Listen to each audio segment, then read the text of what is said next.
Alright, hello. Oh, god damn it.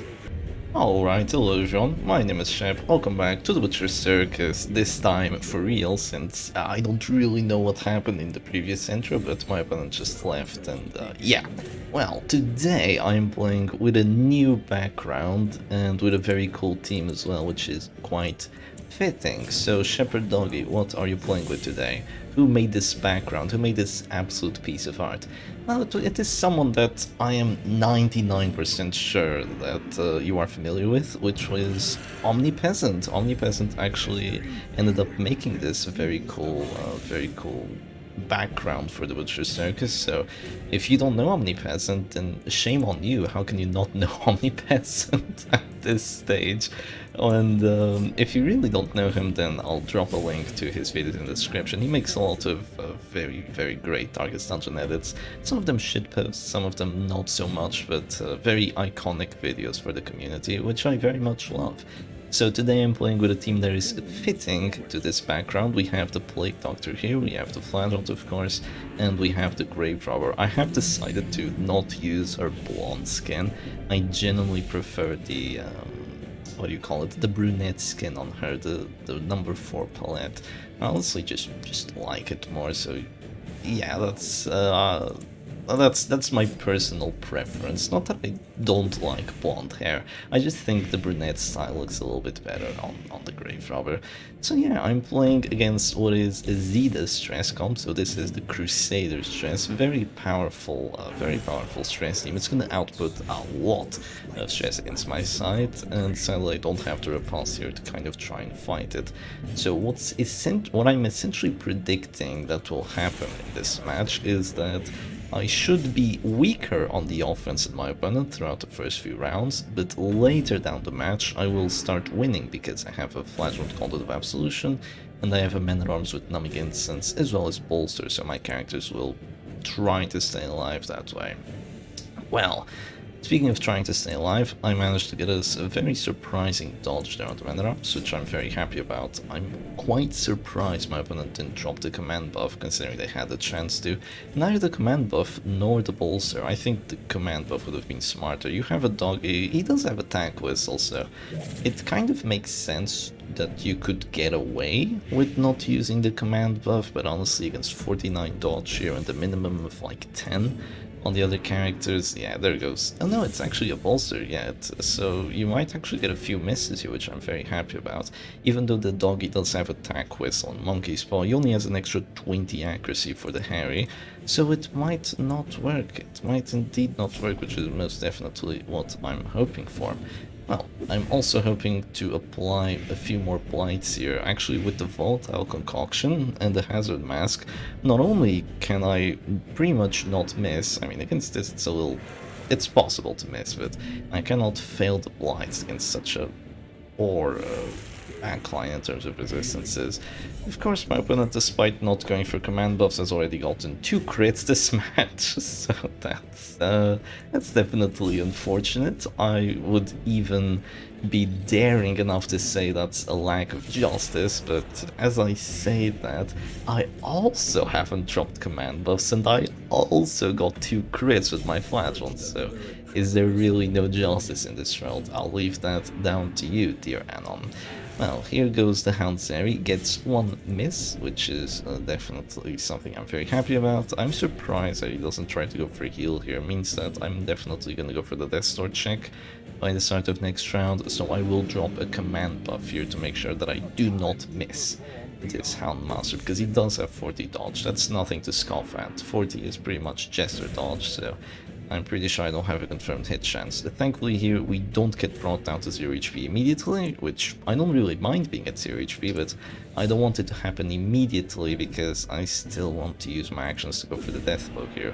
I don't get the death blow, but I get a crit on the doggy, which is the DOT, you know, it's already overkill amounts of DOT, but at least it's a little bit more stress. Are you dropping to the store already? Oh, not quite. 27 DOT on this Man-at-Arms, just 1 off being at this store, and this time goes for the heal. Well, I have a slight suicidal idea here. Just click Go Rain of Sorrows, probably do 5 damage because of the damage buff. from being low HP and the damage buff from being at the store, but honestly, do I really want to lose the Flagelant here? No, I kinda don't, so I'm not just gonna go ahead and sacrifice him for that. Instead, I'm gonna drop either Panic Darts, which could not do 5, or I'll drop Panic Darts here on the Crusader. I feel like just changing focus a little bit is better here, because he's still dropping to the store next round. The thing with Plague Grenade is that it does so much freaking DOT that it's almost always going to be overkill. What you have to do is kind of just make it last over a few more rounds, because eventually after the heals do come down, it will run out, and then you'll be like, wait, what about all those Plague Grenades I spent? Yeah, the premature damage was pissed away, honestly. But if I spread the damage around a little bit now and drop Panic Darts instead onto the Crusader, it's gonna be a hell of a lot better for me, because the DOT will be attacking several characters at the same time, they'll all be having to heal themselves, and then my secondary win condition comes in, which is the stress. And you might be wondering, well, Shep, that makes sense. Like, that seems like a very logical thing to do. Why do you have to enlighten us with this knowledge? Don't you think we could have gotten to that realization ourselves? And that's when I say it's actually a little bit less obvious than you'd think. I was playing, in the first tournament that I actually played by Mikefield, I was playing with a very similar team to this. I had a Flagelant, and I had a Grave Robber, an Antiquarian, and a Men-at-Arms, I believe. Or maybe it was an Abomination. I think it was an Abomination. It was called the Mangle team, and its main source of...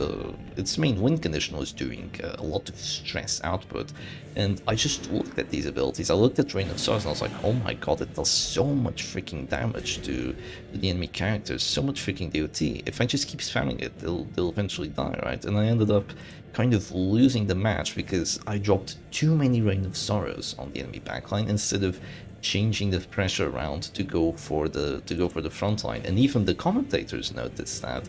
So it was definitely a misplay on my end, a misplay that I still remember today, because that was in the group stage. I was playing against a person called Cherry, and even though it was a best of 3, even though I won the first match, I ended up losing that match. It was very close, but I ended up losing that match, and after that I lost the third match as well, so it was a reverse sweep, which was definitely very unfortunate, because after that I went on to lose another best of 3 in the group stage, and as such I was knocked out of the tournament. And this was a tournament that had prizes, by the way, prizes by, well, not just money prizes, official Red Hook prizes. I think it was like a t-shirt or something of the likes. They actually sponsored the tournament, which was really freaking cool at the time. Everyone was surprised that they actually went ahead with it.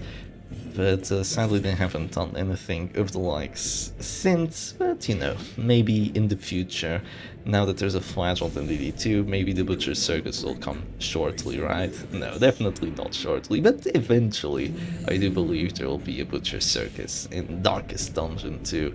Of course with a different name, a whole different style, completely different characters and strategies, I hope. I don't want just a repeat of the Butcher Circus, obviously, even though I do love it, and I'm not a person that enjoys Darkest Dungeon 2 the most, so you'd think that I just want a repeat of the Butcher Circus, but just on Darkest Dungeon 2.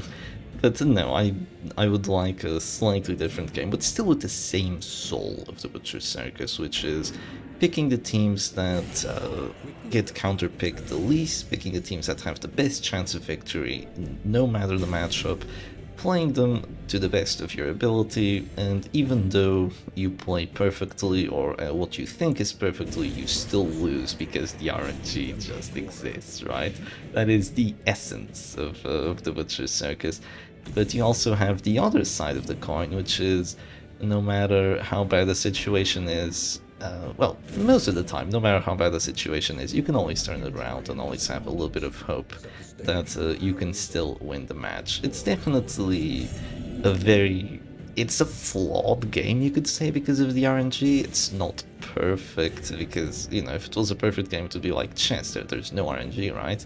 But as a person that does also like chess, I like the Butcher Circus more, and the RNG is one of the reasons I like the Butcher Circus. Well, I'm gonna drop a Panic Darts here on the Man-at-Arms, even though it's a waste of stress and a waste of DOT, so I'm kind of going against what I just said, but you have to keep in mind that the Plague Doctor is doing 0 damage to the Man-at-Arms, so that's really not an option. They can't hit my Plague Doctor, so I'm in no rush to actually use their action. And I would quite like getting a kill there. I think the action my opponent just went for here is a misplay. Going for heals is really not going to accomplish anything for you. So I don't think that that was the best play, and my opponent just ends up surrendering. The reason they surrender is that they noticed, they realized that they couldn't win at that point, because if you're being forced on healing duty against not 1, not 2, but 3 duty characters, eventually the stress will just add up and you'll just lose. Some people ask me, oh Shep, you're so greedy, why didn't you heal at that point in time? Well, if I heal, I'll go right back down to this sword the next round, but with extra stress, and I might have lost my opportunity to turn the tide of the match, so that's why you usually see me being greedy and losing my characters before I usually should. Sometimes I take risks a bit too greedy, but yeah. That was today's video. I hope you enjoyed it. Definitely check out Omnipresent's channel. I will also post the link to the image in the description below, and I'll see you again another time. Cheers.